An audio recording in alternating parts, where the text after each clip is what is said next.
வணக்கம். மாலை முரசு தொலைக்காட்சியின் 8 திக்கும் 8 மணி செய்தி தொகுப்பில் செய்திகளை விரிவாக பார்ப்பதற்கு முன் தலைப்புச் செய்திகளை பார்க்கலாம். திருச்சி சிறுகனூரில் நாளை நடைபெறவுள்ள திமுக மாநில மாநாட்டுக்கான முன்னேற்பாடுகள் தீவிரம்.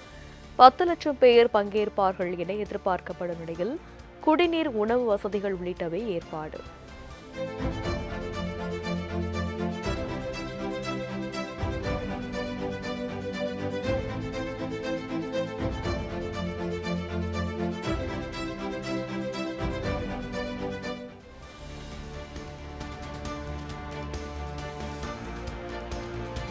மகளிர் தினத்தை முன்னிட்டு திமுக மகளிர் அணி நிர்வாகிகள், அமைச்சர்கள், சட்டமன்ற உறுப்பினர்களுக்கு மகளிர் தின வாழ்த்து தெரிவித்த முதலமைச்சர் மு.க.ஸ்டாலின் தனது சகோதரரிடம் ஆசி பெற்ற திமுக துணை பொதுச் செயலாளர் கனிமொழி.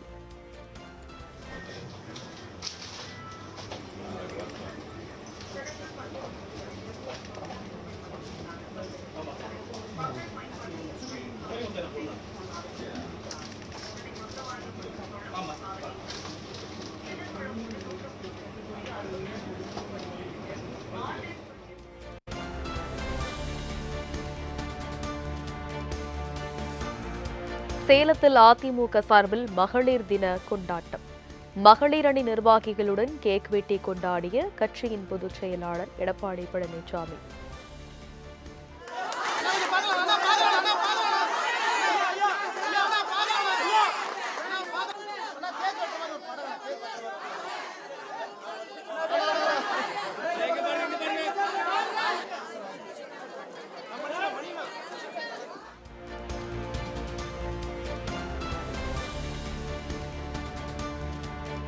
அதிமுகவை யாராலும் அசைக்கவும் முடியாது, விழுங்கவும் முடியாது என பெருந்துறையில் நடந்த பரப்புரையில் எடப்பாடி பழனிசாமி பேச்சு. அதிமுகவுக்கு என்ன ஆகுமோ என்ற கவலை மு.க.ஸ்டாலினுக்கு தேவையில்லை என்றும் விமர்சனம். அதிமுகவை அழித்து விடும் என்று ஸ்டாலின் பேசியிருக்கிறார். திரு ஸ்டாலின் அவர்களே, நீங்க மட்டுமல்ல, எவராலும் அனைத்து இந்திய அண்ணா திராவிட முன்னேற்ற கழகத்தை விழுங்கவும் முடியாது, அழிக்கவும் முடியாது.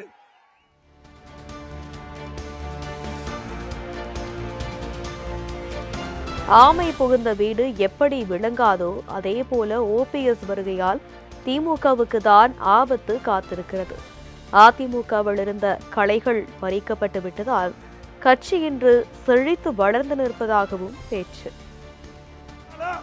ஆமை புகுந்த வீடோ அமினா புகுந்த வீடு மாதிரி திரு ஓபிஎஸ் கட்சி அதோட முடிஞ்சு போயிரும்ல.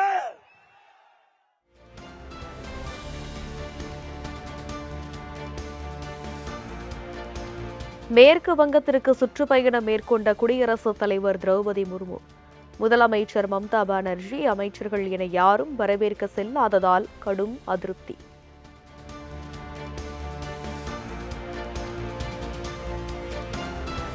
மேற்கு வங்கத்தில் தாம் பங்கேற்ற நிகழ்ச்சியில் குளறுபடிகள் இருந்ததாக குடியரசுத் தலைவர் திரௌபதி முர்மு பேச்சு. மம்தா பானர்ஜி தன்னை நேரில் வரவேற்காவிட்டாலும் அவர் தனக்கு சகோதரிதான் எனவும் கருத்து.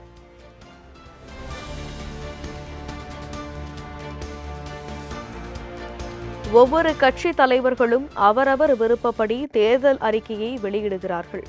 தவேக தலைவர் விஜய் அளித்த வாக்குறுதிகள் குறித்த கேள்விக்கு எதிர்க்கட்சி தலைவர் எடப்பாடி பழனிசாமி கருத்து. இது நீ அவரை கேளுங்க, நான் சொல்றேன்னு, ஒவ்வொரு கட்சி தலைவரும் அவரவர்கள் விருப்பப்படி அவர் தேர்தல் அறிக்கை வெளியிடுறாங்க.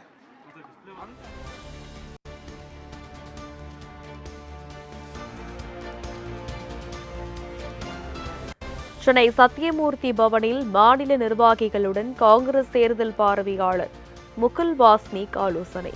திமுக கூட்டணியில் 28 தொகுதிகள் ஒதுக்கப்பட்டுள்ள நிலையில் எந்தெந்த தொகுதிகளில் போட்டியிடலாம் என்பது குறித்து மேற்கொண்டதாக தகவல்.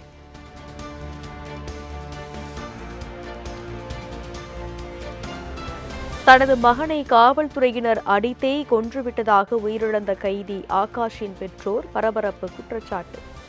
உரிய நடவடிக்கை எடுக்கும் வரை தனது மகனின் உடலை வாங்கப் போவது இல்லை எனவும் கண்ணீர் மல்க பேட்டி. இது 2 நாள் எங்களை வந்து யாருமே பார்க்க விட மாட்டோம்ட்டாங்க. இது வந்து போலீஸ் வந்து அவனே சொல்லிட்டான், நம்ம வந்து தாழ்த்தப்பட்டதுனால நம்ம சமுதாயத்தை வந்து ஒடுக்கணும் அப்படின்றத இந்த இதனாலவே சார் வந்து நான் வந்து தேர்தல் வேலை சார். ஆனா வந்து இவனை வந்து அடிச்சு இதனாலவே சார் அவனை வந்து வெறித்தனமா போலீஸ்கார வந்து எனக்கு செஞ்சது சார்.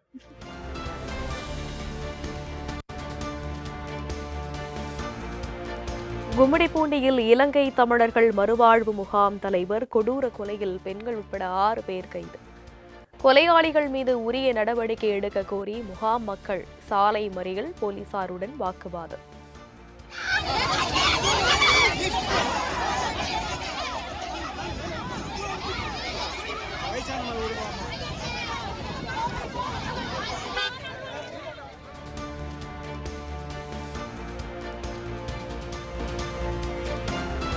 சட்டமன்ற தேர்தலில் போட்டியிடும் வேட்பாளர்கள் 40 லட்சம் ரூபாய்க்கு மேல் செலவழித்தால் ஊழலாக கருதப்படும் என தேர்தல் ஆணையம் எச்சரிக்கை. அரசியல் கட்சிகள் வேட்பாளர்களின் குடும்ப உறுப்பினர்களின் வங்கிக் கணக்குகள் கண்காணிக்கப்படும் என்றும் அறிவிப்பு.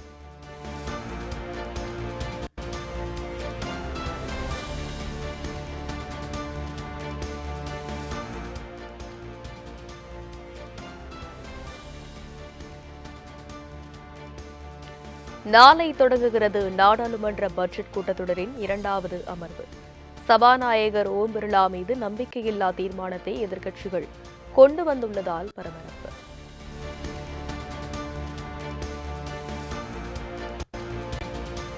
ஈரான் மீது 9வது நாளாக தொடரும் இஸ்ரேல் அமெரிக்கா தாக்குதல். உயிரிழந்தோர் எண்ணிக்கை 1300 உயர்வு.